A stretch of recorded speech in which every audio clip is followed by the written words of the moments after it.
listening to Kingston Community Radio on Wghq Kingston. On your radio at 920 AM and 92.5 FM, and also online at mykcr.org. Hi, I'm Kelsey Grammer. Wounded Warrior Project supports injured veterans by connecting them with fellow warriors, by serving them through mental health and wellness programs, and by empowering them to live on their own terms. No one should face a battle alone. Join us at woundedwarriorproject.org.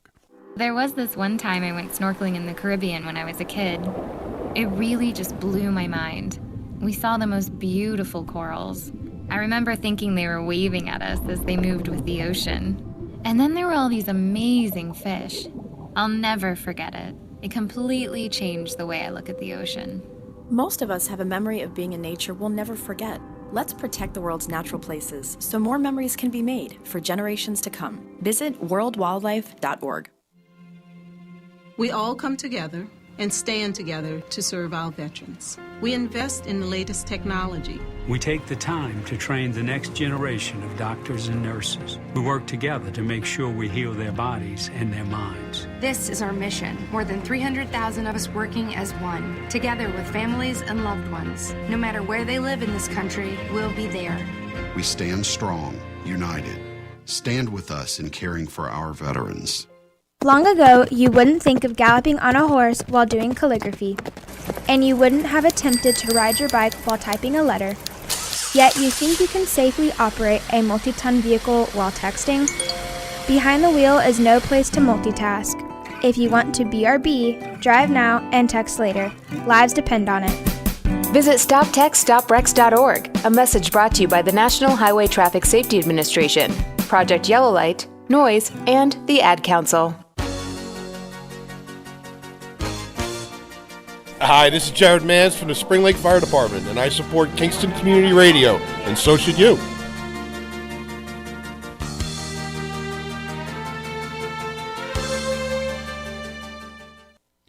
This portion of Kingston Community Radio is brought to you by Ulster Savings Bank. Visit their newest branch, conveniently located at the Ulster Commons Plaza in Lake Katrine. Experience the difference that local community banking offers with the convenience of another great location, easy access, plenty of parking, and a 24-hour ATM. Ulster Savings Bank, invested in community, invested in you. Member FDIC. All right, good morning. Good morning. We're on. Good morning, and Merry Christmas to KCR land. Mario Catalano. Hugh Reynolds. Hugh Reynolds here this morning. And we are ready to talk some politics. Huey. So, before you delve into all that research you've done, Mario, excuse me. Some of our callers have complained that that I've become a low talker, and that it's hard to understand me. And it's true enough. I can be a loudmouth, of course, but I will endeavor to speak slower and a little louder. Perfect. I don't want you to be one of those Seinfeld low talkers. So, yeah, what a great show, wasn't it? I know. Classic. She's a low talker. What'd she say? What'd she say? Anyway, so listen, I'm reviewing and looking back on the last 2 weeks, and I think the 800-pound gorilla in this room is Letitia James, because the fallout from her deciding not to run for governor is crazy. Really? One of the people. What she announced yesterday, didn't she? Yeah. So I only saw her announcement. And one of the people, mayor, the senator from Westchester, who had thrown her hat in the ring for attorney general, now has backed out and is going to run for the Senate again. So you're going to see. Yeah, there's what they call it, the domino effect of Oh, this the domino effect, because a lot of people, John, out. I don't know what Zephyr Teachout's going to do when, because she never saw a race she didn't want to lose. So, she may still be in the hunt for this job if they think that James is vulnerable, but I don't see James as being vulnerable at all.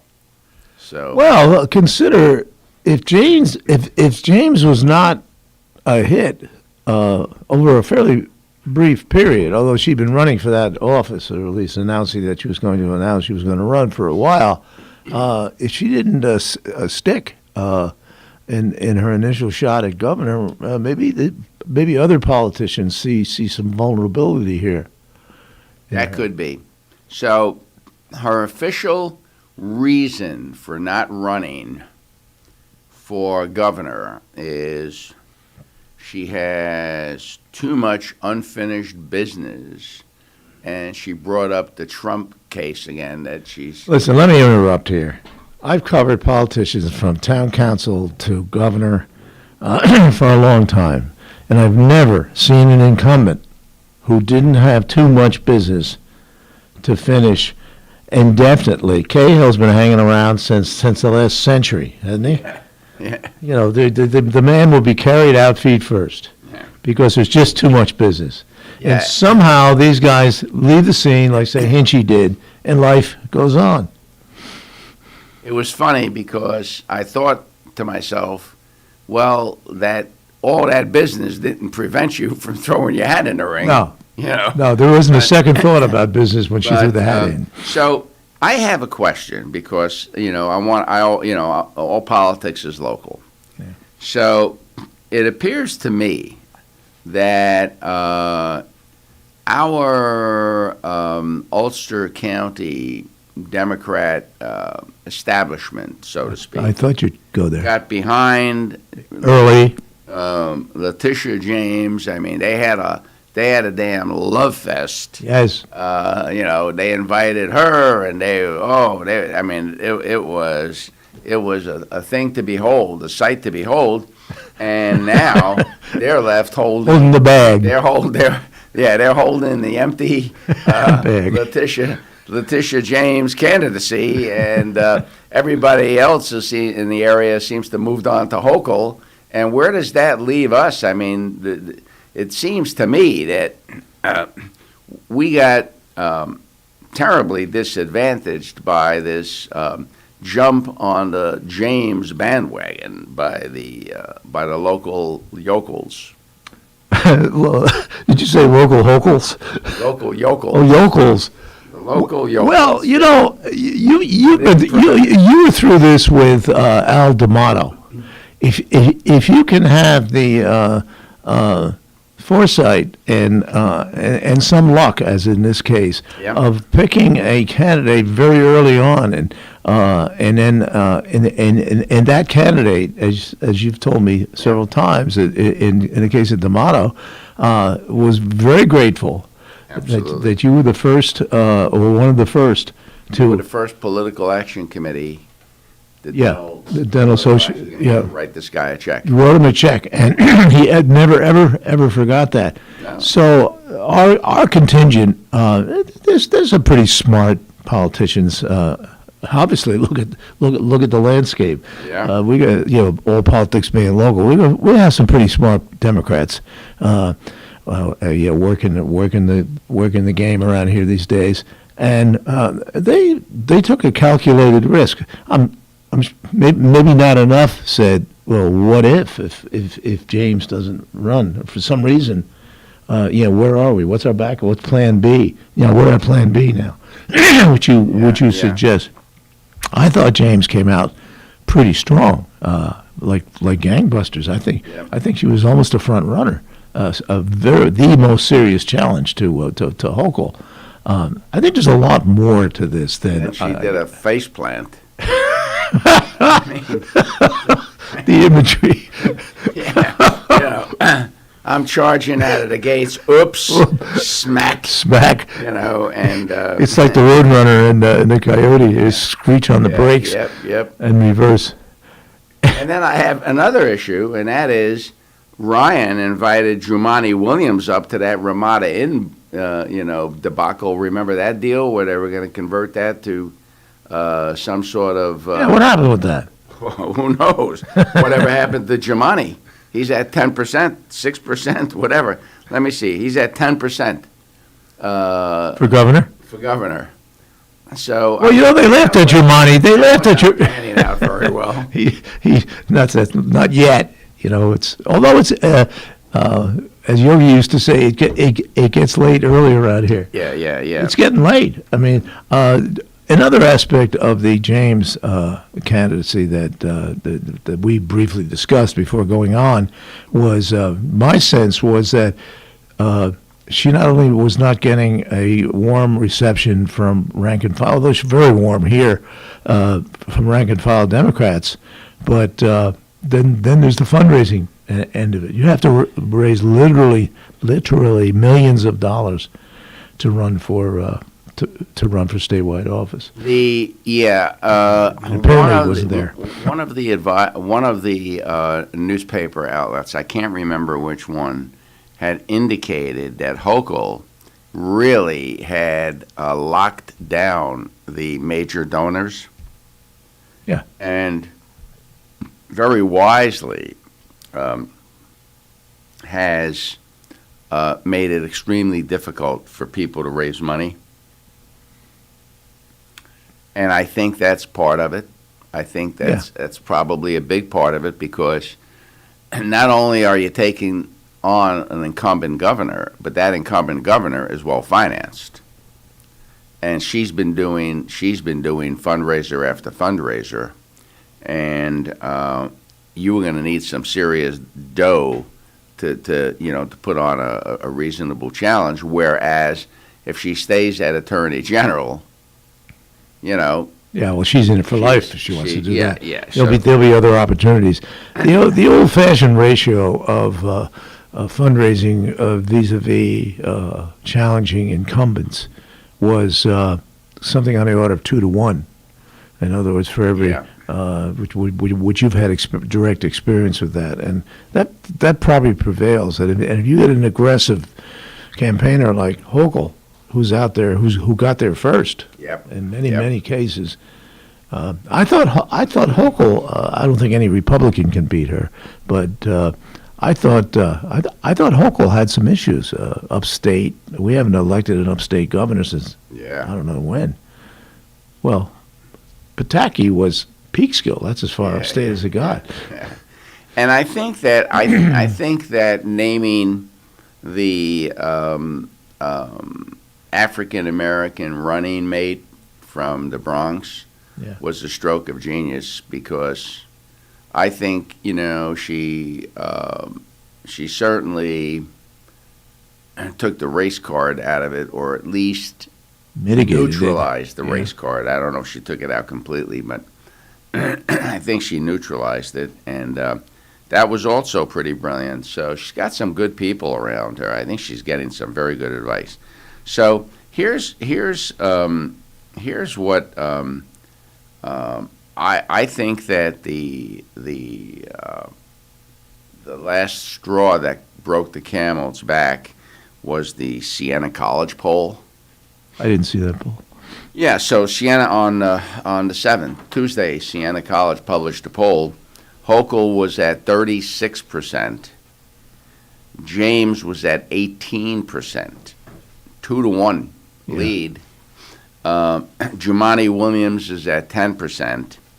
De Blasio and Congressman Suozzi from Long Island are each at 6%.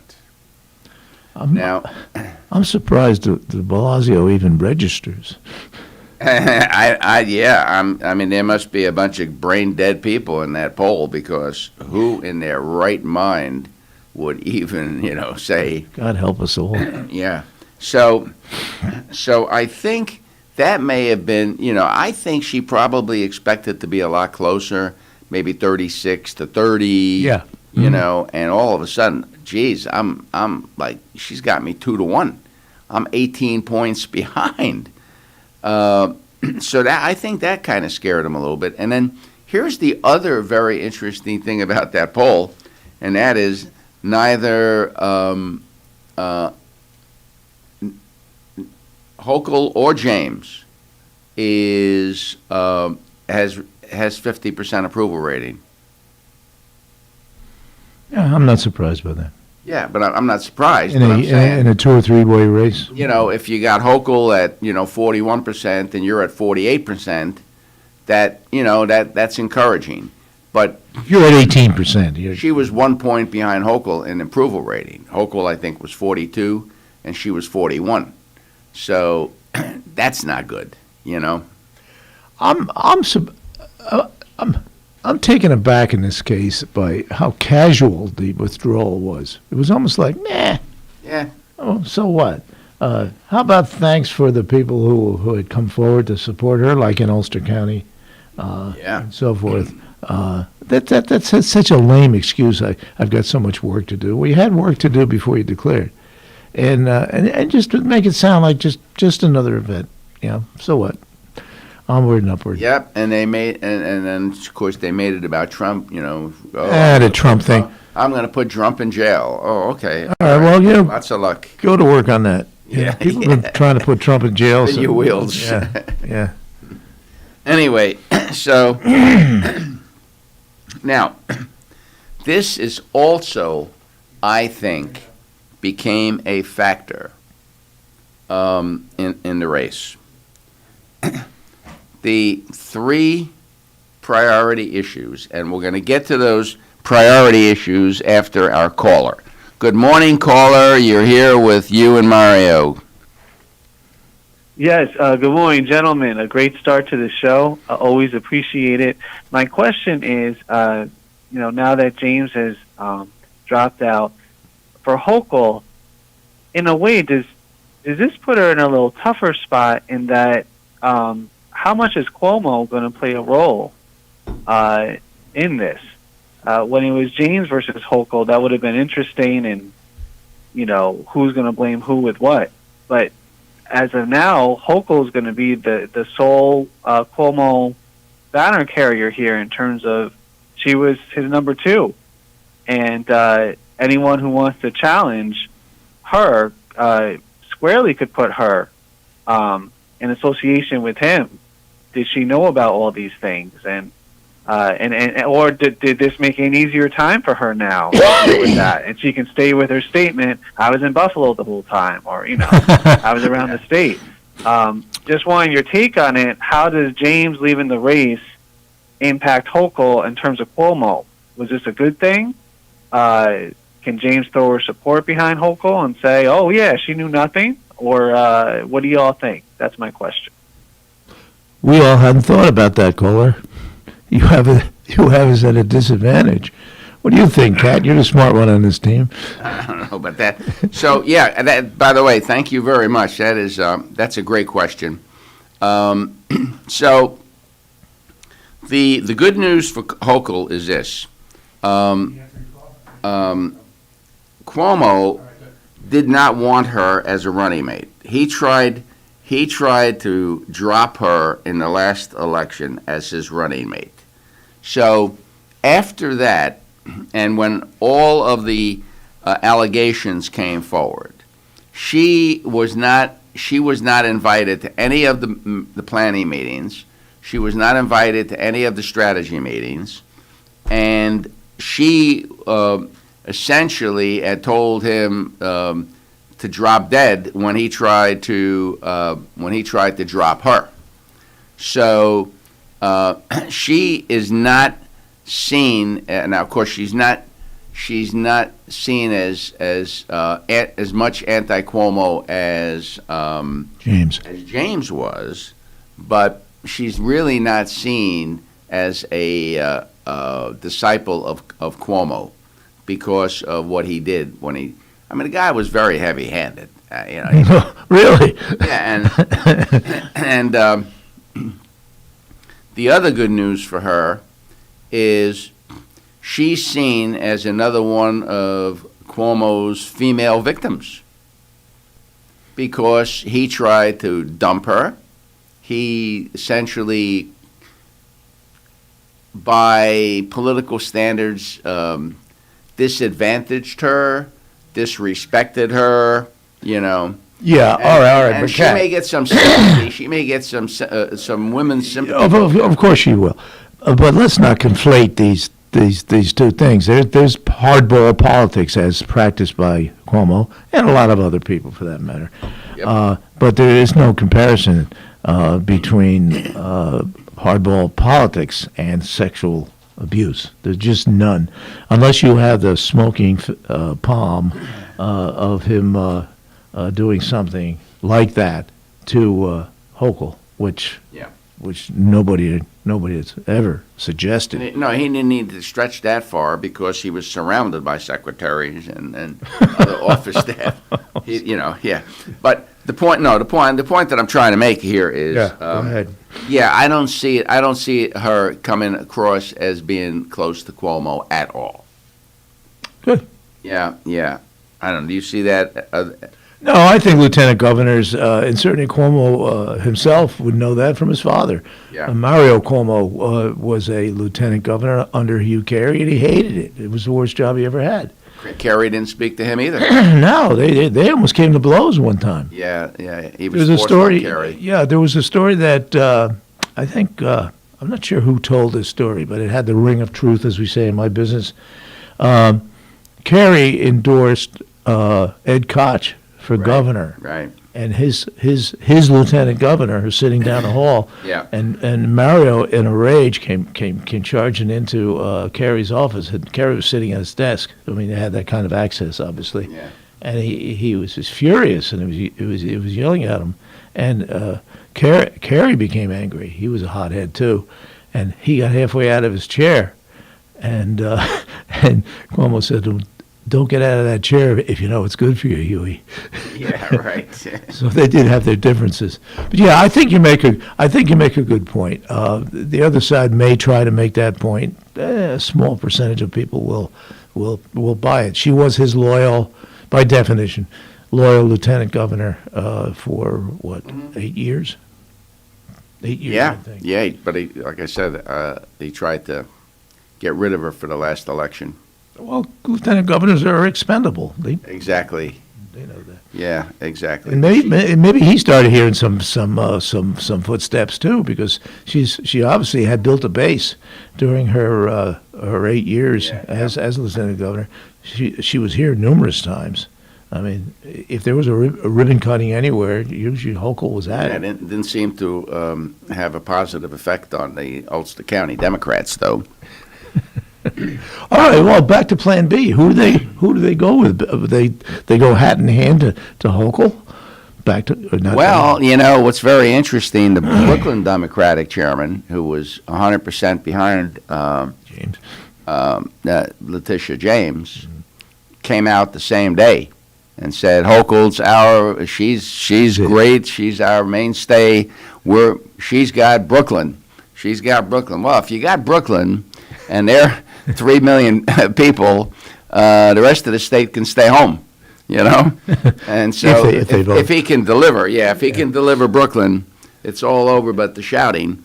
But yeah, that guy was very quick on his feet, and that's the Brooklyn Democratic chairman. I think our local Democratic chairman may be a little further to the left than Wghq. Just remember, Wghq, when she was district attorney in Erie County, put some folks in jail. Mm-hmm.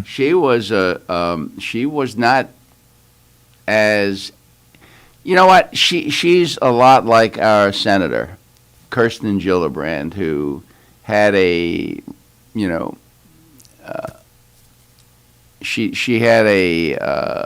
epiphany when she became a U.S. senator, and all of a sudden, the shotgun under the bed. She was a conservative congresswoman and a liberal senator. Extremely conservative, and I think James now is moving. She'll not James. Wghq will make the transition to the left to get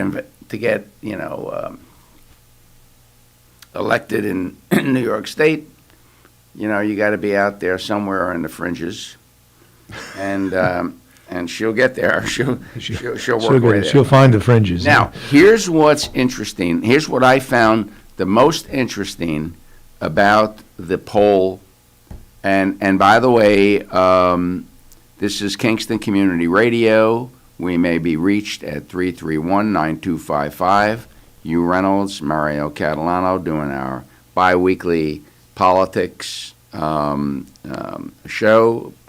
Huey's got his own name for it, but this is bare knuckle politics here. We take no hostages, but all opinions are welcome. So again, 331-9255. Give us a shout. So here's what was very interesting to me. The three top issues that were identified by the electorate were, number one, creating economic opportunity. This is in the Siena poll? The Siena poll. Okay. And that's what's interesting about that is this is a terribly anti-business state. But creating economic opportunity was tied for first with, this one knocked my socks off, fighting crime.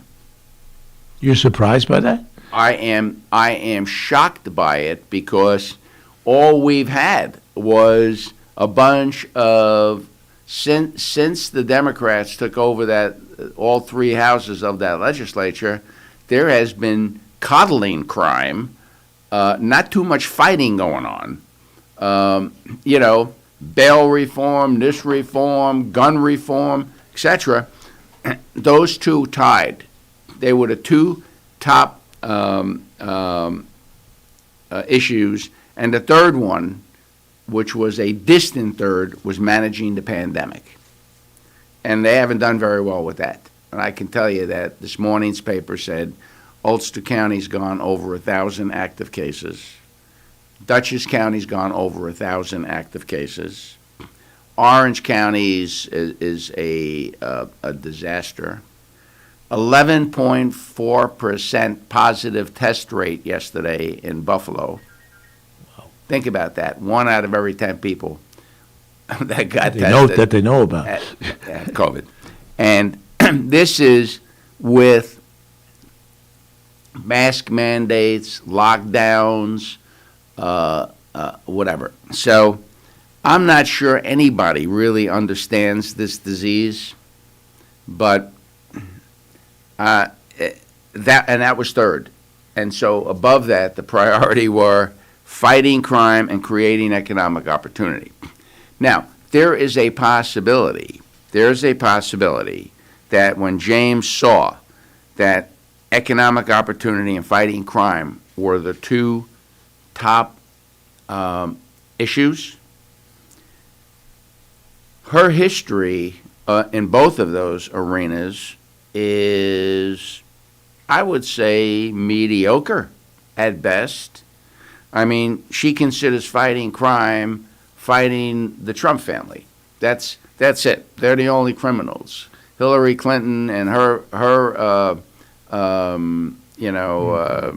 whatever she called it, her foundation, they didn't even look at the stuff that went on there because they only fight crime against Republicans, or that's what she was doing. And so I think she also saw that, you know what, this might be a tough race. Some Republican might, if this is the two top issues for people, some Republican could really, a well-funded Republican can really do some damage. Mario, if every Republican in this state voted for their candidate, they'd still lose 2-1. Well, here's the deal. They only had, they polled Democrats, Republicans, and Independents, and the Democrats are underwater with the with the Independents, 41-44. So, what they did a separate study. 44% of the independents would vote Republican, 41% of independents would vote Democratic. So they're underwater with the independents. Not by much, and probably within the margin of error, but that's not a good sign. That's not a good sign. And I'm not saying that any one of these issues did it, but I'm thinking maybe a combination of and, issues. Yeah. And again, Huey, I'd be interested in knowing if those are the main issues, how this might play out in some of the congressional races, some of the maybe Assembly and Senate races, because these are not issues that the Democrats are very strong on. All right.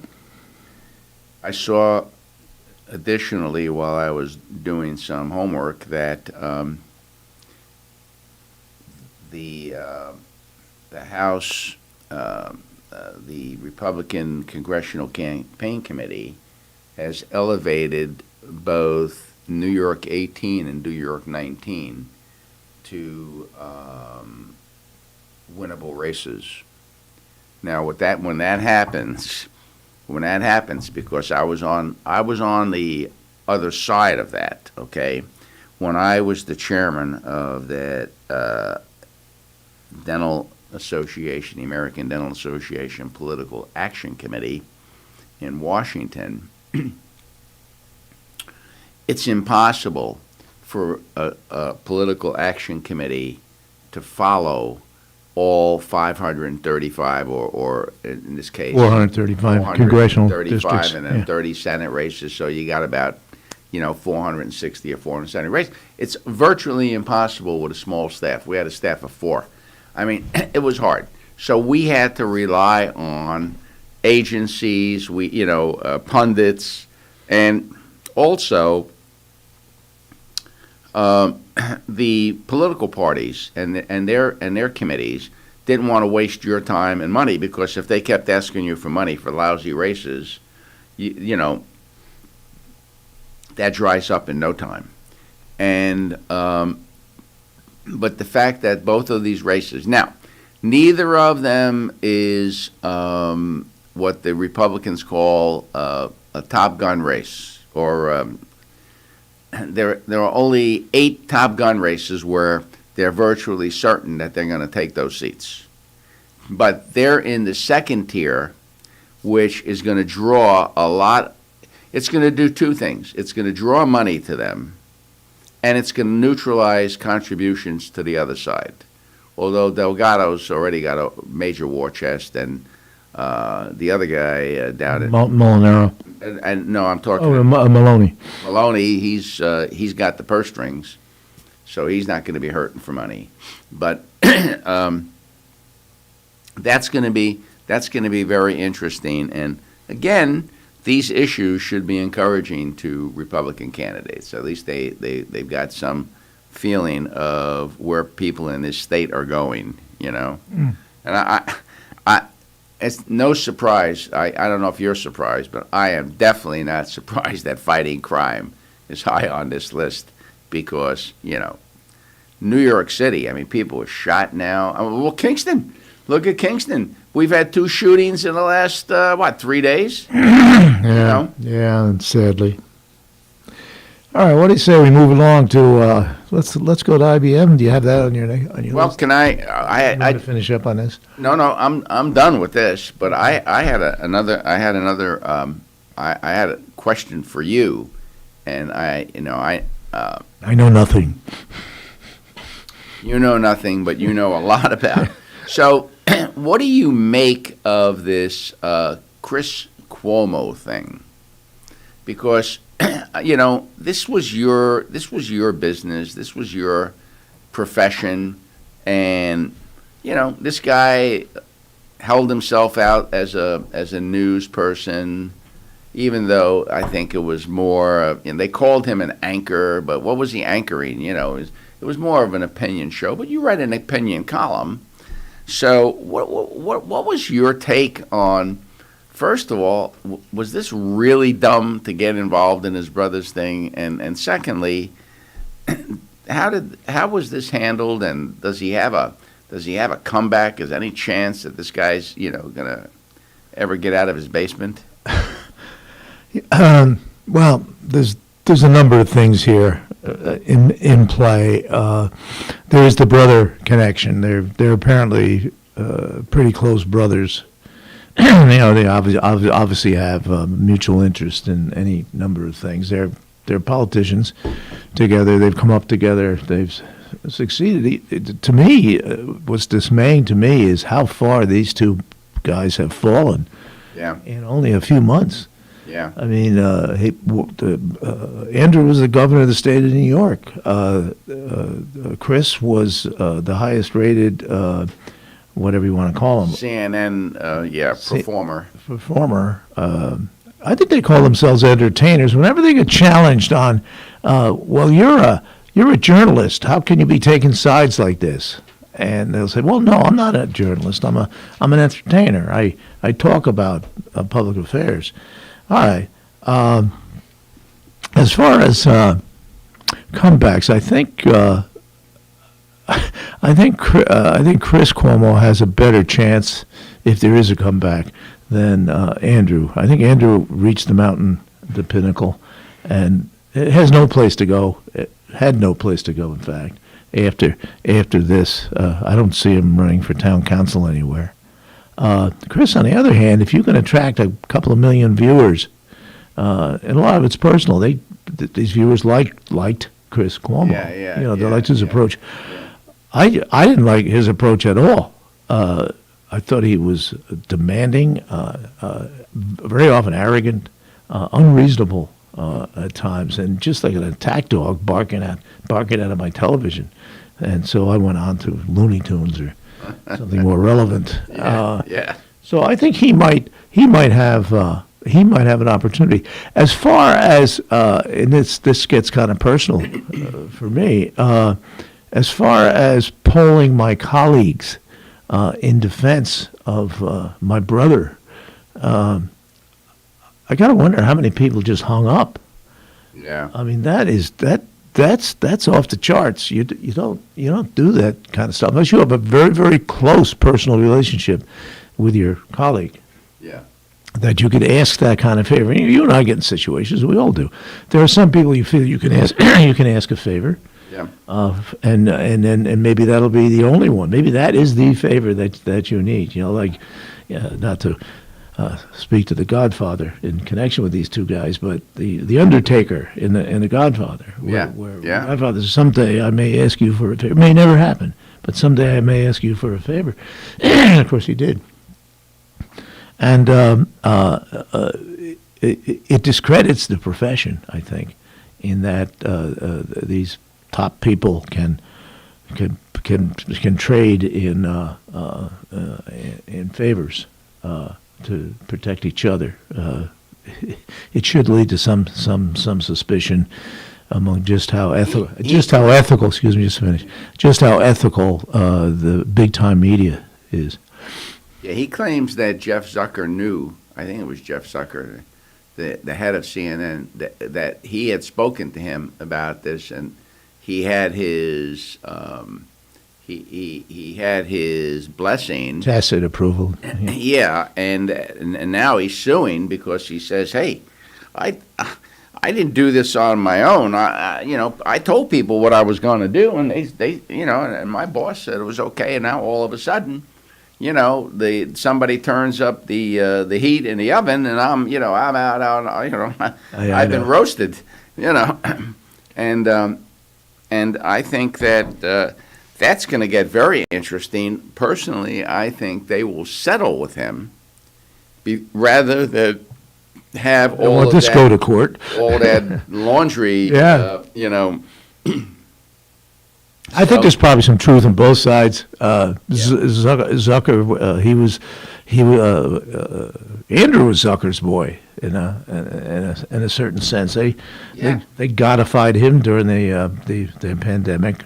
Yep. So they had an investment in Andrew. And they had the Bro Show. They used to call it the Bro Show. Zucker should have been canned for that alone. Right? Yeah, right. That was awful. That was so shameless. I mean, good reference, Mario. The Bro Show. If they got away with that, there was nothing they wouldn't do. Get away with anything. Yeah. And then all of a sudden, at the 23rd hour, some woman from a previous employment situation or whatever is accusing him of sexual harassment. 15 years ago? Yeah, I mean, at a cocktail party. And that's the grounds that allegedly that we're firing him now because he, I know you're rolling your eyes. Look at the camera. I got to roll my eyes. I mean, come on. Where have you been for 15 years? Well, what they say, turnaround's fair play.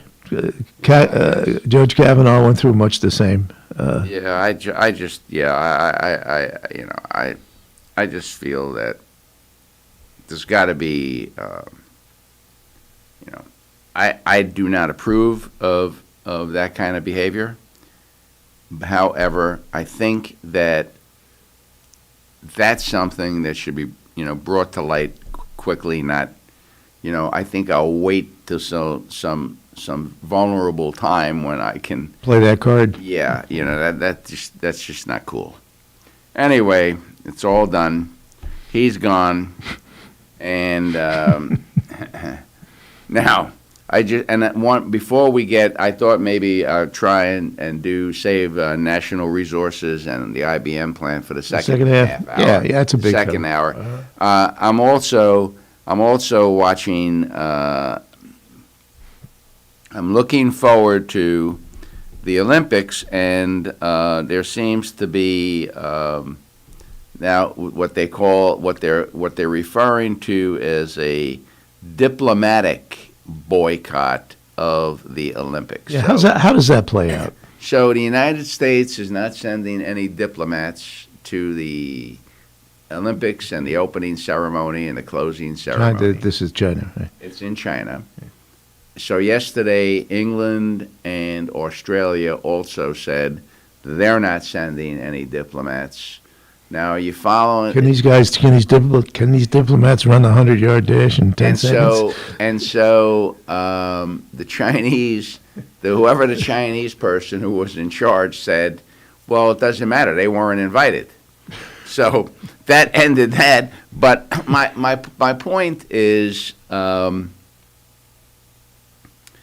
don't think that you should ever punish the athletes. They're doing their best, and the real scandal is the International Olympics Committee giving the Olympics to China when they know what their record is. Human rights and so forth. Human rights. Yeah. And slave labor, and what they've done to Tibet, and what they've done, to the Uyghurs. And I mean, how does this country get any recognition other than bullying its way in?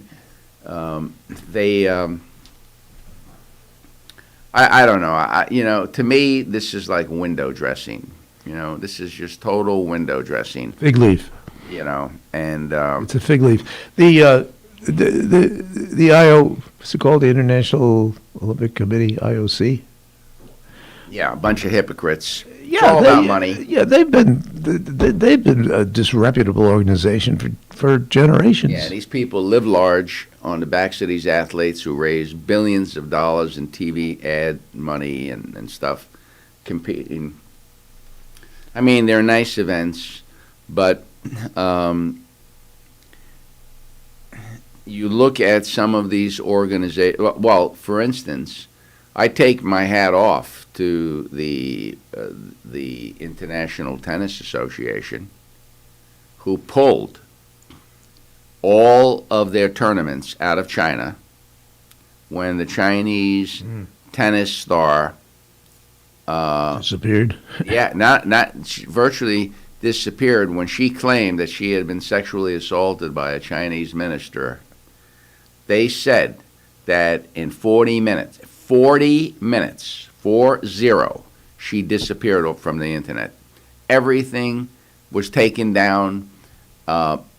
That they have a whole system there of making you just vanish, and the only she reappeared because the tennis people wanted to know what happened to her, so she reappeared. But who can trust that she can't get out of the country to tell the truth? And they pulled all these tournaments and they lost millions and millions of dollars. But I nothing but respect for these folks.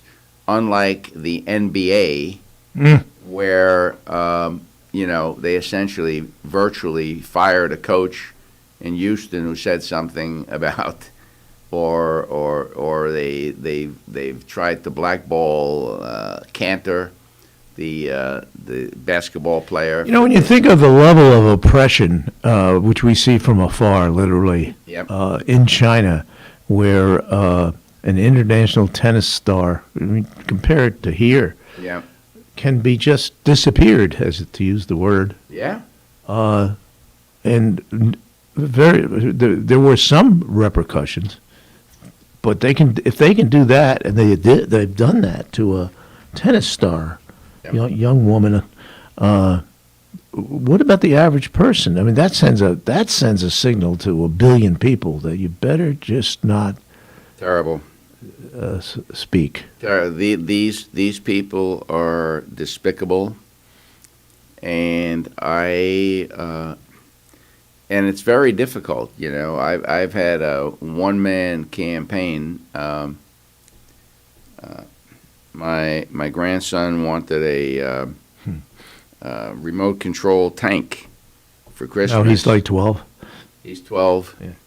And I'm like, I went online, made in China. Sorry. What's your backup? You're a one-man boycott, huh? That's it. What's your backup? And if more people did that, maybe we could wake these Chinese up. That this is not the way. To do business. A lot of cases, these are American companies manufacturing this stuff over there. Yeah, no, this was a Chinese company, Wghq company or something. Whatever. I'm not even interested. It's not happening. I'll find him something else. I'll go shopping today. I'll find him something that a 12-year-old will have a lot of fun with. But I just can't. I can't do it. Just can't do it. They're not nice people, and in particular, I have kind of taken an interest in this Tibetan thing, because those people are not Chinese; they're Tibetan, and they have been oppressed. Oh boy, terribly oppressed, and for what reason? For what good reason? Do they need the population? No. Got 1.2 billion people, and well, have tyrants ever needed a reason? Yeah, it's down to history. Crazy, and it's pretty despicable. Environmental. One of my children spent a summer in China. Doing a research project, and said that he was an athlete, and he said he couldn't run a mile, and his lungs felt like they were burning. A mile, and this is a guy. This was around Peking, wasn't it? Yeah, he was in Beijing. Beijing, yeah. And this is a guy that can run half marathons. Well, that's one reason I don't run miles anymore. Yeah, he couldn't run a mile, and think about that, how they're polluting, and we're worried about and shutting down pipelines here and whatever else this. Hey, do you make a comparison? Speaking of pipelines, between the government shutting down the pipeline coming out of Canada, and the government supporting the pipeline coming out of Russia? Doesn't make sense to me. You know what? It's hard to make sense of this president's policy. So, if you really dig into the weeds, the prevailing opinion is this. I think that everyone, 100% of people in the world, believe that we have to reduce our use and eliminate fossil fuels. I don't think there's any question about it. It has had a negative effect. The problem that we have and this is where, you can never trust government to do anything. The problem is they have put the cart before the horse. So as an example, look what happened in Texas last year. They decided to rely on alternative forms of energy. When they had the storm and the windmills froze up, they had no backup. And so they had brownouts across the state.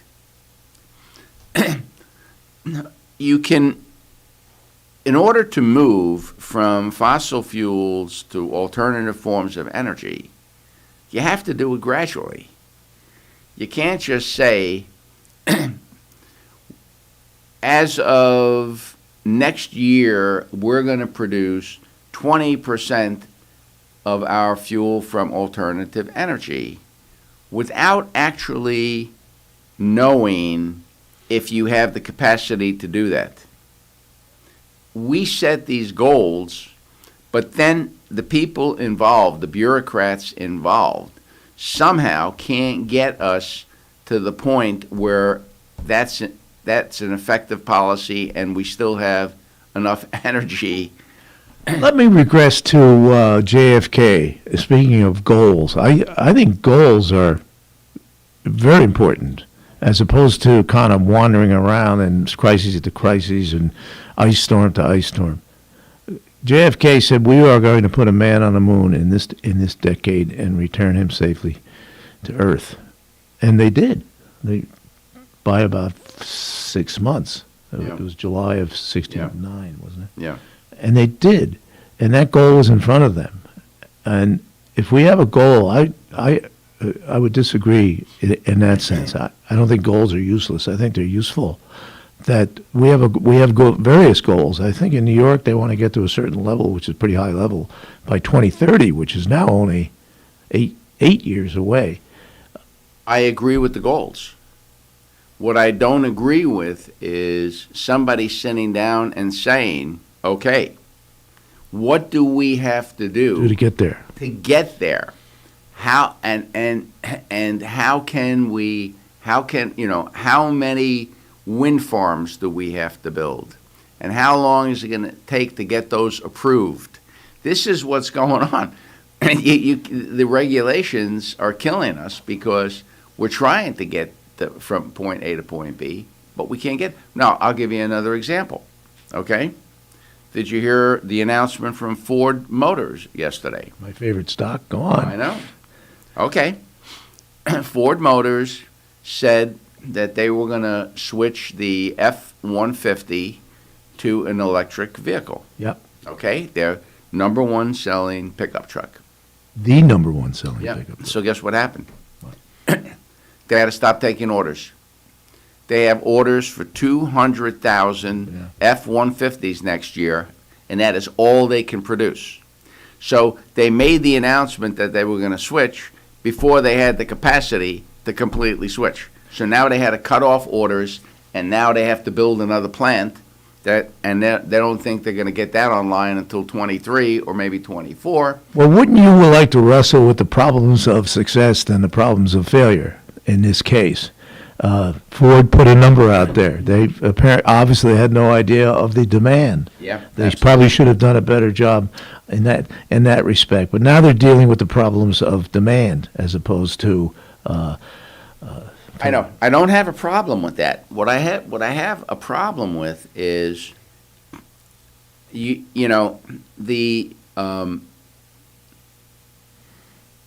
for instance, okay. We closed down 9 Mile Island, or the nuclear plant in Westchester, okay? We closed that down. They wanted that closed down. We don't want nuclear. We don't want nuclear. We don't want nuclear is the cleanest energy in the world, but we don't want nuclear near New York. I completely understand it. However, you got a company trying to bring hydroelectric power from Canada. They've got, in order to do that, they have to have a transmission line.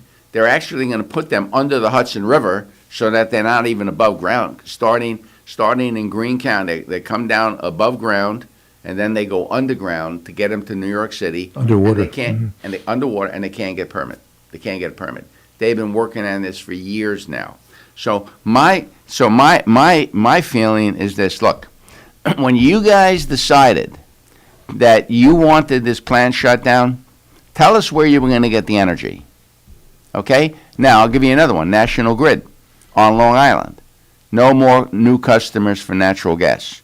Natural gas is very clean burning, burns a lot cleaner than oil. Than oil. Or coal. Yeah. They can't take any new clients on Long Island. Why? Because the pipeline was shut down. Coming across New Jersey. It was shut down. We're not approving that pipeline. So now, so what I'm saying is, it's almost like every man for himself.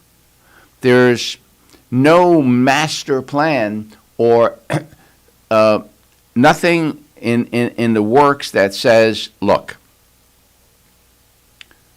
there are two evils here, okay? There are environmental evils, there are energy evils. All right, we want to improve the energy situation and make the energy cleaner, but we might have to give up a little to do that. These folks don't want to give an inch, but they also don't want what they don't want. So we don't want nuclear in New York. I completely understand. We have nuclear upstate New York. It works well, no problems. You don't want it near New York City? Probably a good idea not to have it near New York City. Where are you going to get the energy? Are you going to let the pipeline come in from New Jersey? Are you going to allow the transmission lines out of Canada? What are you going to do in order to get us to shut this down? Those are the negotiations that need to take place. What are you willing to give in order to get? And it doesn't take place. What we have here is a complete stone wall, brick wall, whatever you want to call it, of we want what we want, and we're not giving an inch.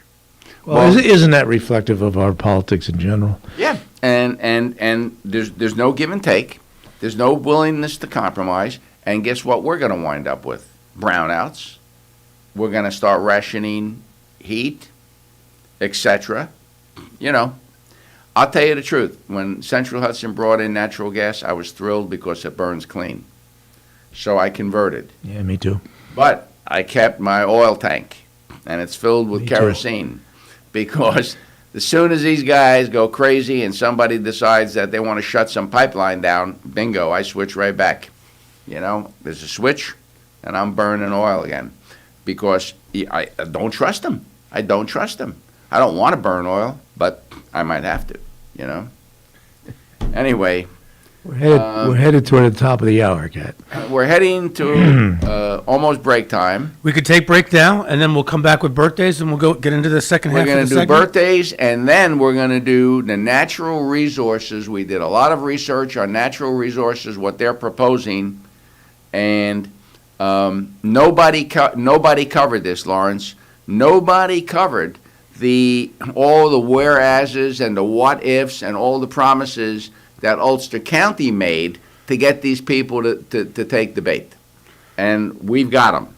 So, folks, we've got it for you. Good. You come on back after birthdays. All right, sounds good. Be right back.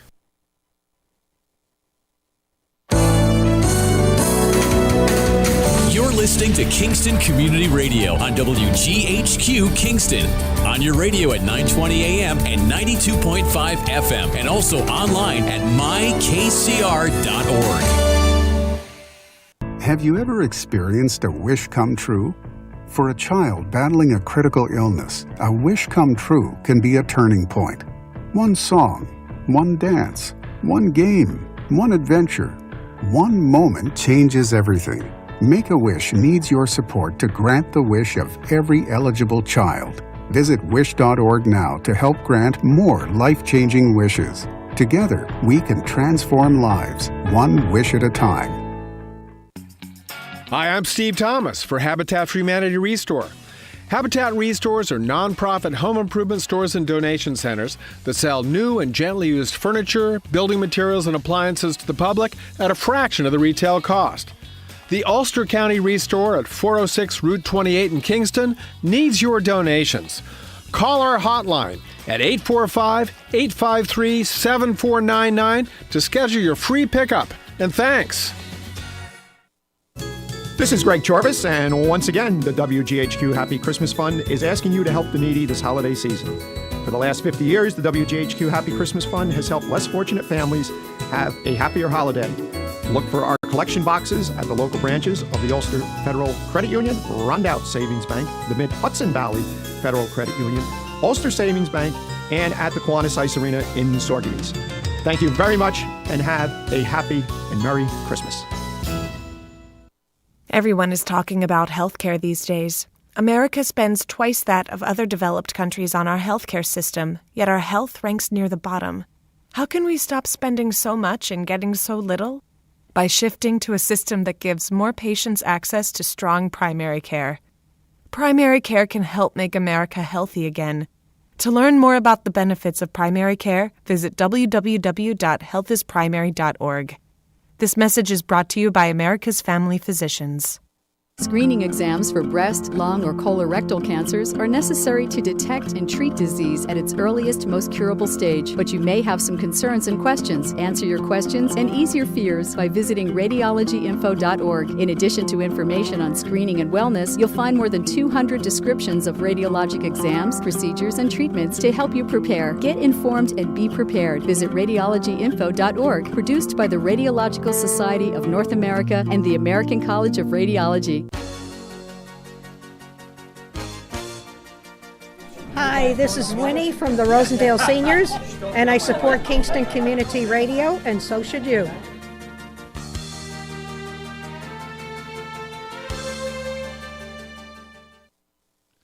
This portion of Kingston Community Radio has been brought to you by the First Savings Bank in Ulster County that still remains local to this day. Ulster Savings Bank, a community bank that's invested in local business, invested in community, invested in you. Ulster Savings Bank, your one-stop resource for everything local. Locations throughout the Hudson Valley and online at ulstersavings.com. Member FDIC. Okay, we're back. The last hour, or should I say the last 55 minutes, because I got to go to the doctor. Okay, well, we could do your exam here, but... Are you a neurologist? Well, You're a dentist, are you? I don't want you poking around in my brain. No. My teeth, you can There's go not ahead much to find there. I'm not a microbiologist, okay? I'm never going to find it. Okay. All right. Anyway. All right, so it's my favorite time of the program, which is birthday time. We get to give away compliments of the Boys Dairy Milk House. We get to give away cow pies. So, unfortunately, today, December 10th, there are no birthdays that we are aware of. Tomorrow, December 11th, there are no birthdays that we're aware of. So, we're going to jump right to Sunday, December 12th. And we have a birthday to, please wish a happy birthday to Leonisa Artizone from your friends at People's Place. We hope you enjoy your special day. Well, Leonisa, here's the good news. You are the only birthday person on this Sunday, December 12th. She should get three therefore, by default, you are the winner of the Boys Dairy Milk House famous cow pie, one of the most delicious desserts ever created. And Leonisa, happy birthday. Thank you. This would have been a shutout had somebody not sent in his birthday, so we appreciate Yeah, actually, this week I think we had a couple goose eggs. I think Tuesday we had a birthday. Wednesday we didn't have any birthdays. I think Thursday. We might have had one, and Monday. I don't think we had. All right, any folks, listen, we got to stir it up here. If you know anybody's got a birthday this week, come on, get those in. I think next week we're stacked, but. Oh, good. Yeah. Okay, so Leonisa, you may pick up your cow pie at the Boyce Dairy Milk House at 62 O'Neill Street. I swung by there yesterday to get some vanilla ice cream. Oh my God, that's ice cream to kill for. Yeah, I went to go empty the Happy Christmas Fund box the week before. Oh my God, a week ago before I went to Florida, and I got a vanilla milkshake, and I almost went back and got another one. Oh yeah, no, I mean seriously, that ice cream is so rich. It's delicious. And anyway, and that comes to you, by the way, that cow pie comes to you courtesy of the Boyce Dairy Milk House and Kingston Community Radio. We love birthdays. We love them. Keep sending them, folks. We love those birthdays. So, Huey, let's get to the 800-pound gorilla. And actually, James is only a 700-pound gorilla. This is the real big one. This is the biggest story to hit Ulster County probably in a while. And that is that somebody. I would think in terms of investment on that property since IBM first came here. Yep. There's some huge numbers attached to this thing. And the good news is somebody is taking out Mr. Ginsburg. Praise the Lord. And here's what was interesting is I actually went back to see the documentation. And he signed the papers in Florida because there was a Florida notary that had to notarize them. So he's down in Florida, basking in the sunshine, I got to tell you, Kat. Not paying his tax bill. I got to tell you, Kat, your research is meticulous. You're a digger. You should have been a journalist instead of a dentist. Well, no, Dennis doing a lot of digging also. Yeah, well, yeah. Oh yeah. We do our share of digging. We don't administer Novocaine before we dig. Yeah. Well, that's true. No, there's no Novocaine in this one. But yeah. I was curious, and I went back to see the papers, and he had to, they had it be notarized, and he had a Florida notary, East Coast, Miami, and. Enjoying the sunshine and not paying my taxes. It's a beautiful, Life is good. Life is good. Beautiful day in paradise. And if you don't mind, I just want to stick you with my tax bill. I'll collect the rents, but I don't think and keep the money. I don't think it's necessary to pay any taxes. Anyway. Tell it to the judge. So yeah, right. So finally. By the way, this looks like a very legitimate outfit. Yeah. However, here's what I'm going to tell you. We may be being slightly misled by the powers that be, because I went in and so they've got about $1 billion of real estate under management. They are the number one property owners. This is resources something? This is National Resources. Okay. Is the number one property owner on the Hudson River. They own a massive housing complex, I believe in Westchester, on the Hudson. They own a very large industrial I believe, complex in Connecticut. They own the former IBM site in East Fishkill. They're going to take this one, but when they commit to spend money, they spend it.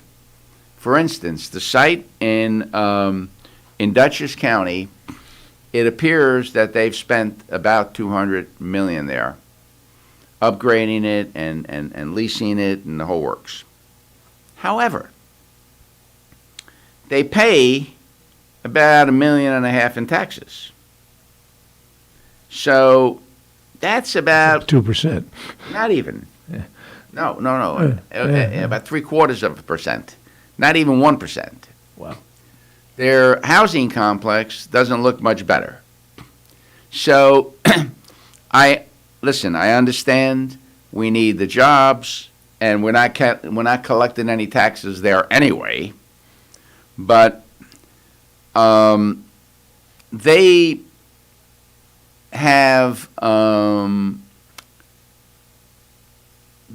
they have not committed to not going to the IDA for a pilot. Yeah. On all of the improvements. I think it's almost certain that they will. So don't expect a lot of tax revenue, but at least here's what we do know. Whatever minimal amount of taxes they get to pay, they're going to pay.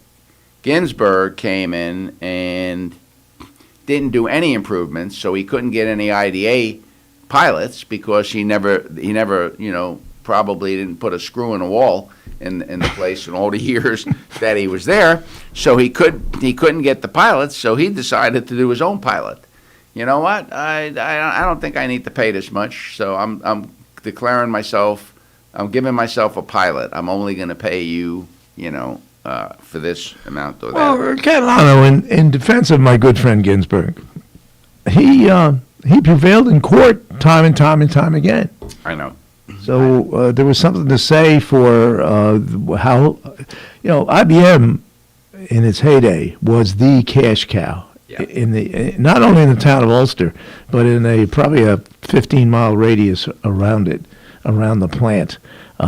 We had 7,000 people. It's an unimaginable number now of 7,000 people with good jobs, not just a kind of box store, minimum wage, transient type of jobs. They were the real deal. They were the engine, the economic engine of this community for 40 years, and I would try to make the argument that with Ryan and his negotiators that there's a balance to be struck between tax revenue and people, assuming these are good jobs coming in, and the people who are willing to invest here heavily and create the opportunities for good paying jobs with benefits. Greene County, for instance, I think they could be a model for how to and we might get into that during this overall discussion. And so if I can get a job for $50,000 a year, and remind me about that cop that I talked to, the Oh, wages. yeah. If I can get a job for $50,000 a year, support my family, and do the things that a good job provides for people, as IBM did, and if the property owner is not paying 100% of his tax or of the tax, I could sell it for 90. It's a trade-off. I just want to say, I have no doubts about that. If they're looking at creating 1,000 jobs, if they create 1,000 jobs at about $50K a year, that's $50 million a year, and $50 million a year generates about $4 million, and that money is spent locally, generates about $3 or $4 million in sales tax a year.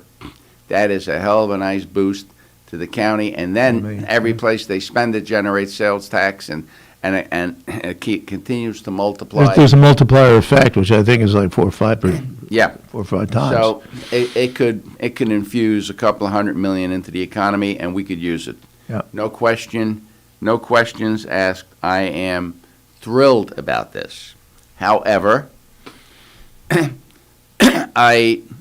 and it's probably too early, for our government to get into the weeds on this.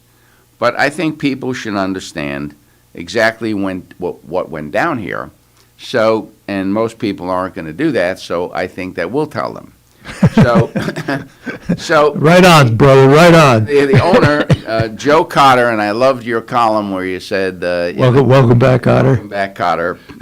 Joe, welcome back, Cotter, says they're going to house a major manufacturer, unidentified, but I think they have connects, eclectic businesses, which I think are probably much more likely, smaller businesses employing 10 and 20 people, and, government offices, which I think that the town of Ulster is looking to build a new town hall and a new police station and the whole works. So they may be a prime candidate. Ulster County may decide to take some of the external operations and bring them in-house. Who knows, how much government, because the only two governments that I can see are maybe New York State. Maybe New York State, maybe a federal agency, maybe Social Security will come back. My understanding is that these folks have some juice with our national politicians. So that's also where, and then they think a food manufacturer, because there are facilities there. That Alfred pulled out. From companies that pulled out that might be repurposed to do. So they have some really good ideas. And then, of course, out of the clear blue, he says, and we're going to relocate an ice cream company. Well, I'm all in. Yeah, that's right up your alley. They have a retail store. As long as I can go get my ice cream, I'm in. Relocate an ice cream company. God bless you, Mr. Cotter. And they also said they're looking for a brewery. I mean, it doesn't get any better than this. Breweries are getting to be like old bars. There's one on every corner. Brewery and ice cream. I mean, ice cream and a beer, and then goodbye waistline. And then they do have they have some major connects with the television and film industry. They've spent $175 million on studios and various other facilities to make movies, TVs, and TV shows, etc. So, 90 miles upstate. Yeah, well, they got one in Fishkill.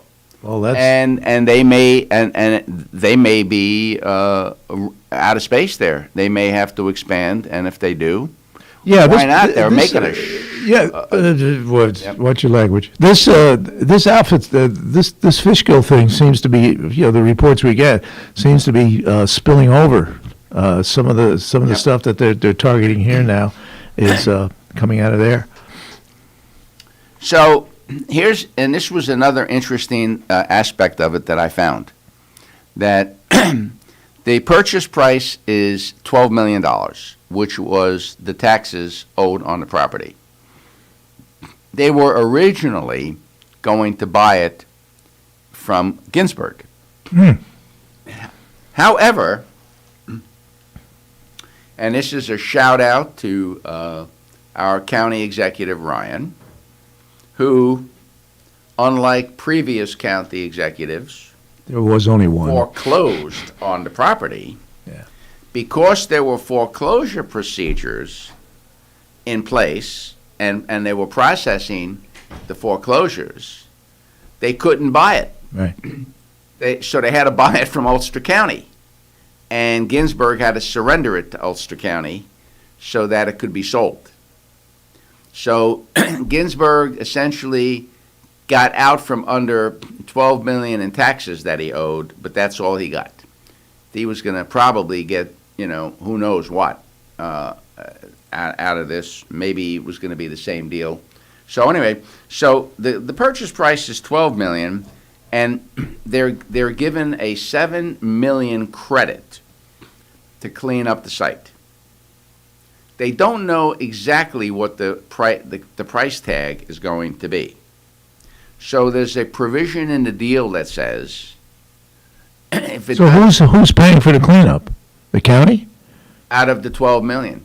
Out of the 12, not in addition to. No, so the county's going to get $5 million. Yeah, okay. And $7 million the company's keeping to do the cleanup. If the cleanup costs less than $7 million, unlikely. But if it does, the balance will come to the county. So if it only costs $6 million, the county gets another $1 million. So it's a $12 million package.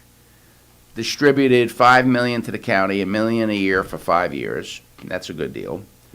No interest, I believe, and $7 million to clean up the site and and get it ready for additional tenants and whatnot.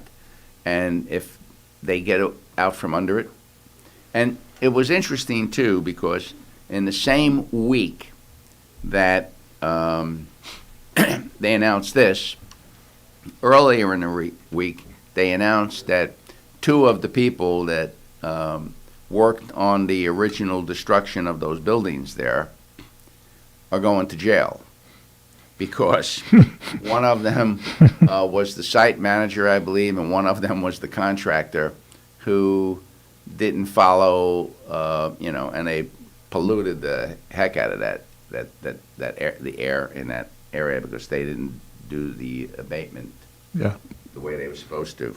So anyway, this all came together nicely. Now, here's the thing that wasn't reported that I think we should. People are hearing for the first time. Yes, we should share with our listeners, all 4 of them, that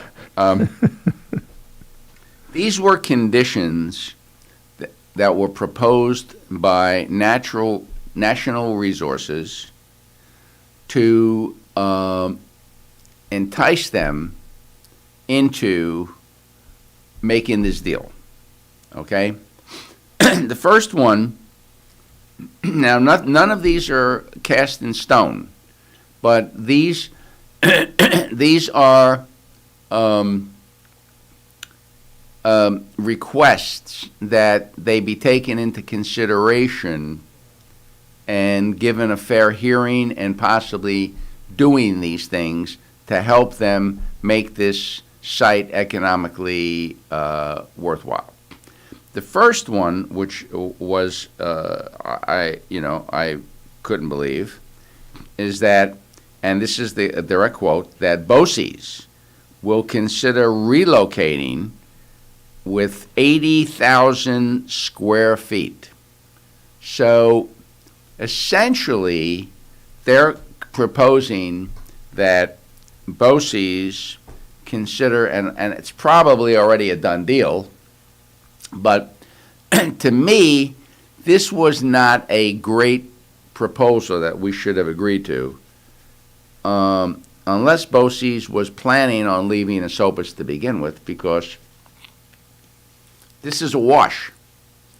They've got. This is just a transfer. Yeah. This has got to So be. now we got an empty. You got a huge hole in Esopus. 80,000 square feet is probably the sum total of the rest of the commercial property in Esopus, which is not a huge place. You got the little hamlet down the bottom of the hill there. That's not a strategy at all. That this has happened before. We had a Midtown Kingston a manufacturing company that had been there forever, and they spent millions of dollars building on a hill in Wghq. Yeah, and all they did was transfer it. There was no net. There was no net growth there. Exactly. We're looking for net growth here. Yeah. So that's one, to me, is an addition and a subtraction. Addition by subtraction. It helps these people, and it hurts whoever it is that owns the Esopus sites. That's probably BOCES. Now what are they going to do with that site? That's going to sit there empty. I mean, that's not cool.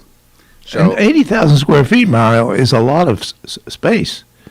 The county office building, by comparison, is 60,000. Then they want the county to identify and help them to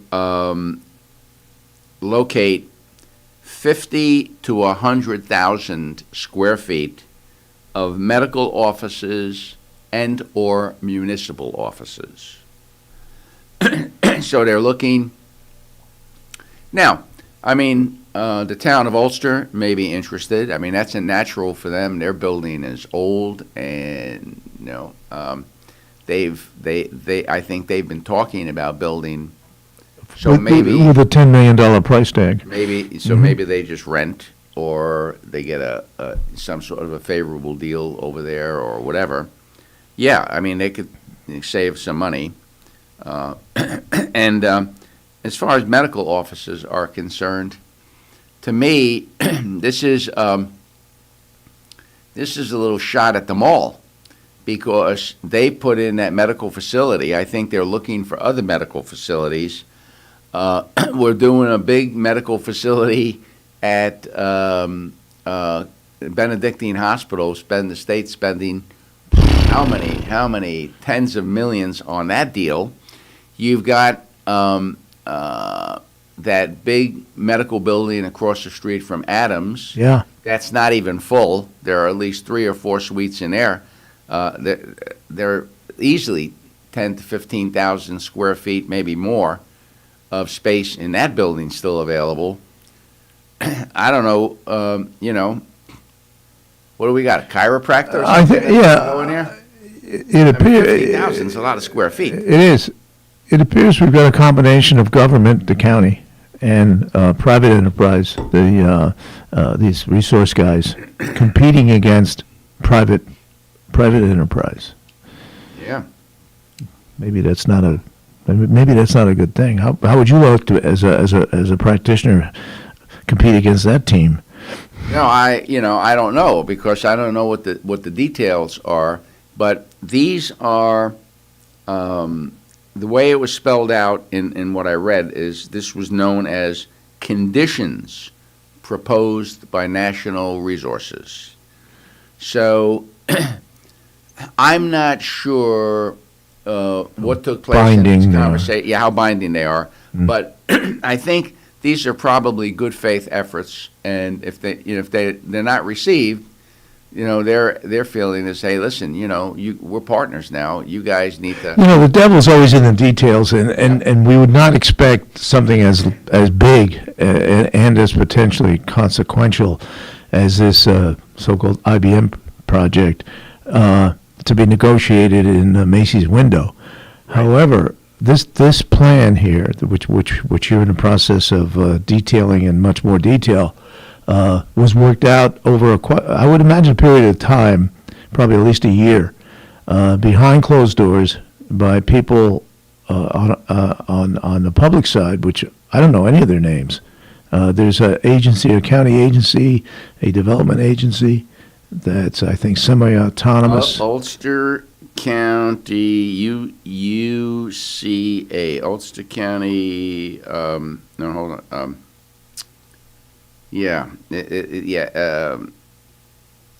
Some sort of development agency. Yeah, a development agency, yeah.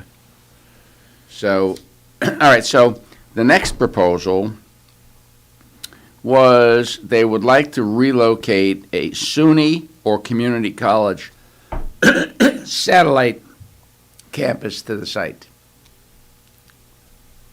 SUNY North. Yeah, so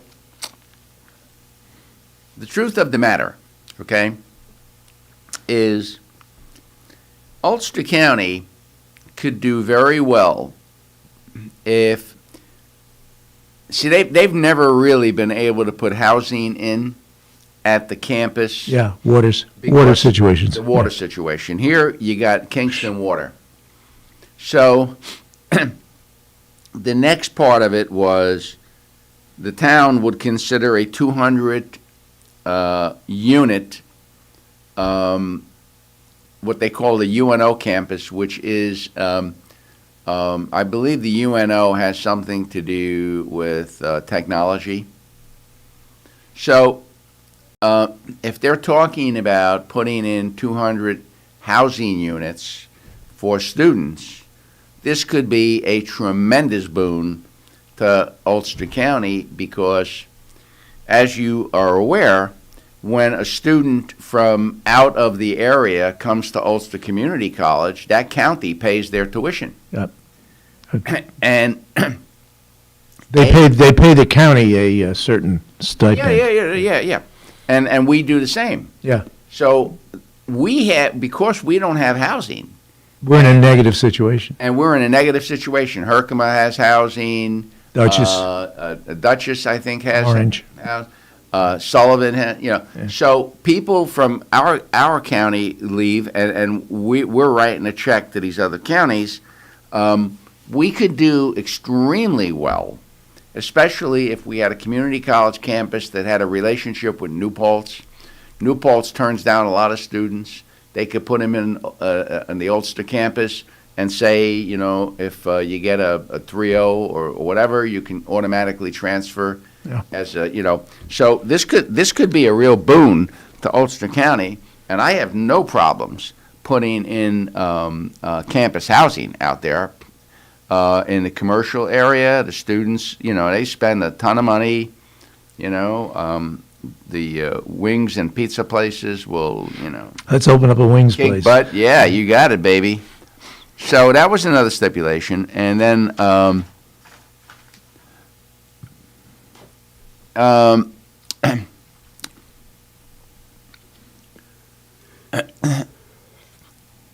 and then the last stipulation was that local government will help them attract federal and state incentives. Grantsmanship. Yeah. Help them get grants to do things there. And I saw our state senator there. There was a lot of people, so I didn't notice our assemblyman if he was there or not. But did you notice the town supervisor in that photo op? The town supervisor was away. Oh. Yes, he's away.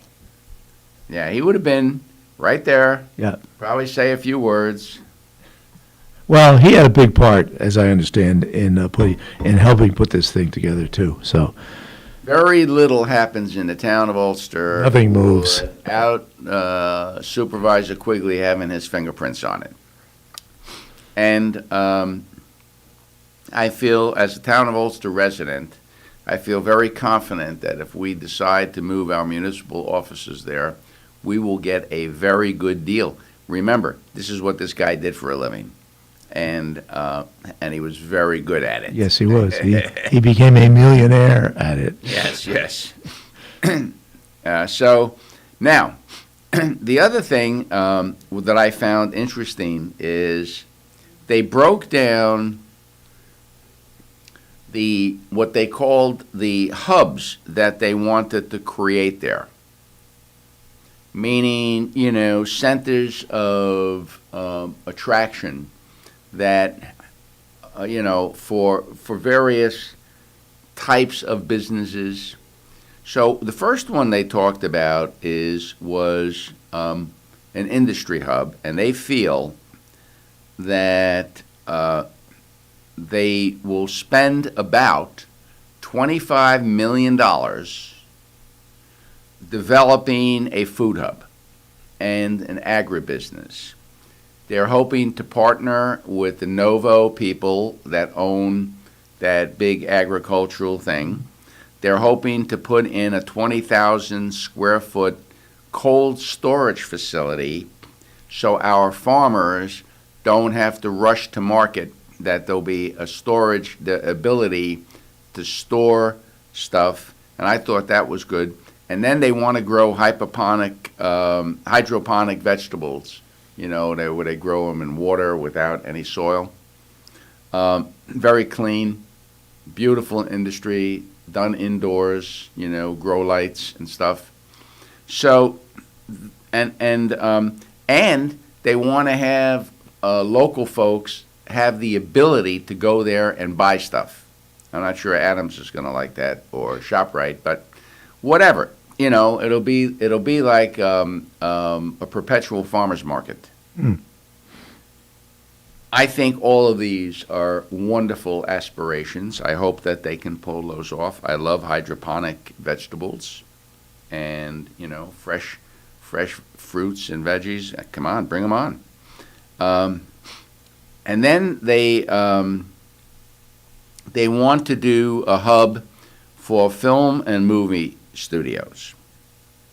They already have built, in Yonkers, 7 major studios in Yonkers and they named the companies that they work for. So they obviously have a connection, and they obviously have the expertise and they're saying that this will also be about a $25 million endeavor. So I'm thinking that's good. Also terrific. This is all clean stuff. They want to do a community arts and culture center for exhibitions, education, and residency programs. So that's cool. I know up in Catskill, the Thomas Cole site has a residency program where they bring in a couple of budding,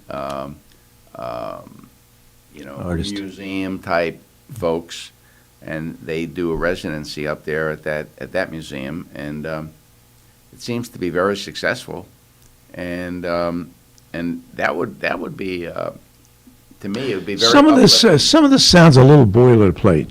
Yeah. This is everybody's dream, clean endeavors, art, culture, blah blah. Yeah. It just sounds familiar. Oh yeah. No, I agree with you. I think they were trying to get some community. Should I say uplift? Have people say, "Wow, this," And again, this is a 10-year project. None of this is happening overnight, and they got to clean up a lot of garbage that's on that site, a lot of environmental stuff that hasn't even been touched. Those buildings that are still sitting there, all the rubble has to be removed, and they have to be removed carefully. Or you're going to go to jail. And then there's stuff in the ground. Chemicals that all have to be. So they've got a lot of work to do. And then remember, just recently, some clothing manufacturer bought the railroad siding, I think, or that part of it. I don't know if you remember, but recently, and I don't know if they're going to partner with them or maybe try and buy them out, or we have no idea. But it's going to be a lot of dynamic stuff going on there. And the other thing, which made sense to me from day one, that we have a throughway exit. We're halfway between 84 going east and west, and the Mass Turnpike, and the throughway going west, the Mass Turnpike going east. We are really critically located, and they saying that they expect to have a warehouse hub there. Let me just comment on that. Yeah. Under the heading of "for every problem there's an excuse" in politics. And when I used to write about Orange County, really is the intersection of those major roads, and it has benefited enormously as location. Greene County, which is only about 50,000 people, has done extremely well with their warehouse operations up there around Wghq and so forth. Then, of course, there's Albany, which is a mega operation. And so the question I would raise with the economic development people around here in Ulster, being funded to the tune of God knows $1 million a year, what about us? What about Ulster County? Dutchess County is all around us. And the answer I got back was, well, we're kind of the hole in the donut. And everybody around us has advantages, because geographical advantages, and we really don't have that, so we have to work harder. And now that's not the case anymore. Now we are the donut now. Here's what I'm going to say to you. I know that this is just getting started. Yeah. In my opinion, the crazies will be coming out of the woodwork. You have not yet seen the 10-story tower for low-income people yet. That is a sure. Phil Erner is no doubt walking the site as we speak, and picking out primo locations. Yep. And that's what I'm saying is we are unique in many, many ways. And you see it with our elections, where the counties surrounding us, you have a Republican county executive in Orange County, You have a Republican county executive in Dutchess County. You have a Republican legislature heavily dominated in Greene County. And here we are, this oasis of wacko liberalism right in the middle of it. I wouldn't go that far. Nobody can convince me that that is not what has caused us to be lagging, because every time somebody proposes, putting up a mailbox, they've got to have, 6 million environmental issues and plans, and you got to go through 8 boards, and, and this has been going on now. You can try and wash it under, but this Kingstonian project is a prime example of people. No, let me celebrate the 23rd anniversary of them not being able to put a shovel in the ground out in Shandaken, where they wanted to spend $300 million on a beautiful ski resort. And how many years is that now? 1998. 1998. 23. Let's celebrate the anniversary, folks, of one woman being able to essentially. You mean you're talking about Kathy Nolan? Yep. Being able to. Recently reelected to the legislature. Well, then they're dumber than they look out there. I'm sorry. This is a woman that has single-handedly kept you people poor, and her friends, having a beautiful, town to live in and call it all the shots. And for what? They haven't been able to put a shovel in the ground yet. That's right. So if these folks here, I'm not sure they know what they're up against yet. But I guarantee that there'll be a Rise Up Ulster, or who knows what kind of a nut job organization will come out of the woodwork, and again, these people are pros. So if they can't get it done, nobody can get it done. And that site is already an industrial site. So it isn't like, there are houses across the street, But anyway, we'll see. And then the last thing, which I was very happy to see, is that they expect to do a solar a farm there. They expect to produce a megawatt of power, which will be very helpful. I think they can provide some inexpensive electric power. They also, because, solar only works sometimes, they have to have major storage capacity. So they're going to want to put in a 25 megawatt battery storage facility. That one. Isn't there another one being built or planned across town on, was it Myron Drive over there? Well, they've been talking about I'm not sure what's going on with that one, if it's ever going to get going, because I think that was natural gas. Mm-hmm. We're coming up with a shortage in natural gas. Natural gas is getting very expensive because we've stopped fracking. Essentially, have almost shut it down. And we're shutting down pipelines, and oil can be moved by rail car. Natural gas cannot. It can only be moved by freezing it, and making it a solid. And that's how we move it to Europe. We used to export a lot of liquefied natural gas to Europe. It requires dropping the temperature on that, I think it's 70 degrees below 0 centigrade. You've got to make it very, very cold, and then it solidifies. Then you can move it. Then you warm it up, and it becomes gas again. And sounds expensive. It is. It's very, but that's the only way you can do it. So if you can't pipeline natural gas, you're done. And then they also are hoping to put in electric vehicle charging stations. Yeah. Which would be nice. I'm hoping that we, the county taxpayers, aren't going to pay for them, and that people will pay for their own fuel. Fuel, like I do. And then they're gonna have the requirement that all building materials are environmentally friendly, whatever that means. I think it's a positive, because there are things, for instance, they said we'll only use LED light bulbs.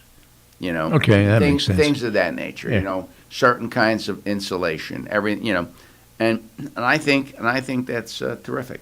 I think there's also probably going to be there will be a pilot, as we mentioned earlier. Yeah. I think there'll also be Every time they break ground, Huey. Yeah, a PLO, which is a project labor agreement, and I would imagine the unions will get behind this I project. thought I saw a couple of the union leaders at this. At the thing. Yeah, I thought I saw them, if I remember correctly. So I have one last item, if you're ready for this. I think we have covered the new national resources. Hey, let's just throw this out for listeners. I think a name like, I mentioned this in my blog this morning, and my apologies for being a day late. I get tied up. I normally write my blogs on Sunday and on Wednesday. Yeah. And I just got kind of tied up on Wednesday. To be honest, I'm sitting in front of the TV at 11 o'clock at night, and I thought, wait a minute. No, it was the next day. I'm walking with Catalano, and he says, "Yeah, I didn't see your column this morning." That is the worst feeling in the world. I've lost my train of thought, Mario. Pick me up here. All right, so you were talking about, though, you didn't write your column on time. Yeah. No, it was something else I wanted to comment on. I forgot. Go ahead. Okay, so here's, if you think about it, jump in. Yeah. But so the Kingston budget passed. So here we got two budgets: Ulster County budget, Kingston budget. Yep. 125 new jobs in Ulster County, 22 new jobs in the city of Kingston, and their claim to fame is, both of them, we didn't raise your taxes. So here's my question. I want to throw this out, and any elected officials who dare are welcome to call 331-9255. Does the thought process of actually lowering our taxes ever enter any one of these brains? No, the thought process is we are collecting, I think, on a county level, in around $78 million. That's money in our hands. They already gave us that money. Yep. We're not going to cut that tax. We're going to keep every cent of it. Yep. And then we're going to spend whatever we want. We have extra money. Instead of giving it back to you, No. we're going to hire We're gonna 22 of our friends, 125 of our friends. Yes, indeed. I got it. That is the starting point. That is literally the bottom line. Now, when you and I were speaking about this earlier today, I said to you, this reminded me of my children growing up. It's a good story. When I'd give them a $20 bill, and they didn't think that there was any obligation to ever give me any change. This is how I feel. All right, so you send us your tax money, and we'll we keep don't it. really feel any obligation to return any of it. I don't think it's much of a virtue to just maintain the tax levy, just to maintain it. The guy in Dutchess, this Molinaro, I believe he dropped it 10% this year. Exactly. That's a big number. And Dave was here telling us one thing, but if you had enough money to create 125 jobs, you could have given us money back. You could have dropped taxes. Don't tell us that their rates are higher, and that's why he did it. All right, so anyway, we have a caller. Good morning, caller. Do you have anything to add to this ugly discussion about them spending our tax money the way they are? Yeah, I've got just two questions. It's on your last subject. Hold on a second. Hold on. We got to turn you up. It's very difficult. Yeah. We're having trouble hearing him. Speak right into the phone, please. Yep. I'm just calling in regards to the IBM conversion here on the property. Two questions. One is the IBM Rec Center property included in this transaction? Good question. That's my first question. The second question is, I believe last month, and I'm just quoting the Freeman and the School Board of Kingston, is that they approved large renovation property extension for Bosse's in Port Ewan. So now, are the taxpayers going to fund this renovation for the Esopus Bosse's property currently, and Bosse's intent is to move out? That's my second question. And are we eventually going to see the satellite that was just currently erected and converted at the Sophie Finn School at Ulster County Community College walk out and have the taxpayers pay for that renovation when the Westchester Medical takes that and makes doctor's suites out of that building? So it just seems that the taxpayers pay for all this renovation and then they vacate the buildings and run away. That's, I guess, 3 questions, and I'll let you answer. Thank you. I don't know. Ouch. There's a lot of questions. Hey, first of all, those are outstanding questions. I'll be very frank with you. I did not realize that Bosse's was going to spend money. So even though the way the agreement is written up, they're asking Bosse's to consider moving. It doesn't guarantee that Bosse's is going to move. It's just kind of some stipulations that they've probably put into the agreement that give them some bargaining power when they're trying to get projects approved. But you're right.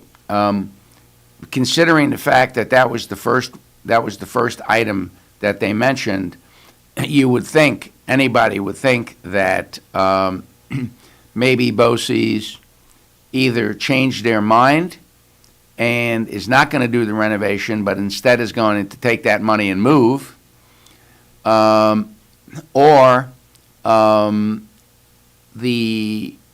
taxes are going to upgrade the building out in the Esopus, and then they're going to move to the town of Ulster. I am not sure. We'll try and find out for you. That's all I can say. We'll try and find out. Part 2 on the Sophie Finn School. Yeah, I mean that was a big Hein project. We're gonna make this into a satellite, et cetera, et cetera. That was one of the best Hein projects. Yeah, but I will also have to say that there were people at that press conference the other day from Bard College and from SUNY New Paltz. So it's entirely possible that Ulster County Community College stays at Sophie Finn, and that Bard does something of a satellite nature, or that SUNY New Paltz does something of a satellite nature at this facility. The woman who was there from Bard actually spoke, and she was very excited about the prospects of working with these folks. You know, Bard's got a big component that is involved with the arts. So maybe if they're going to build a movie studio or a TV studio or something of that nature, the Bard folks might be very interested in having their students intern there and do things of that nature. So I think there's reason to believe that there may be some collaboration outside of the community college level there. The other thing about the community college is there are programs that they could put in that they don't necessarily have the capability and the facilities to put, and so that may be another situation. As an example, maybe they can work on one of these agricultural projects, and they do have a landscaping program or something of that nature. Maybe they put in or participate in some way and help fund one of the agricultural projects. Mario, I think the sense of the caller's questions was that there are things in place and in progress in the community, in this case with educational facilities. And then there is this new big project coming in, and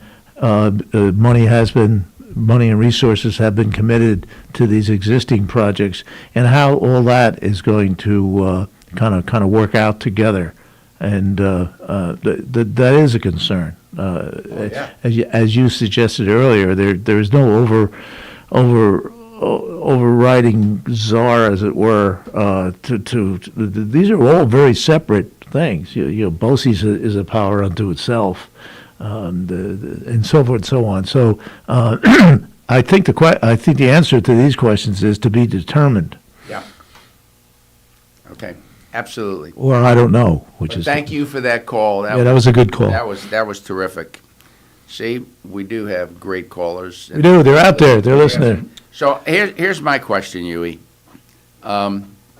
Getting back to this Kingston City budget, the spending plan increased. Ready for this? 8%. 8.35%. But they didn't raise taxes. My concern is sustainability. There were, particularly on the county level, the county bit the bullet last year pardon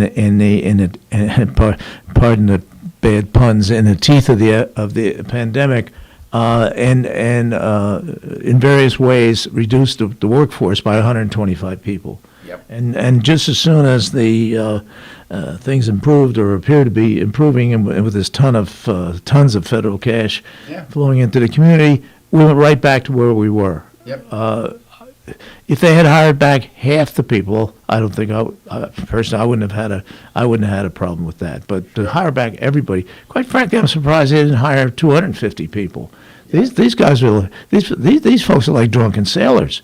I don't think they have any idea what 5 years from now could look like.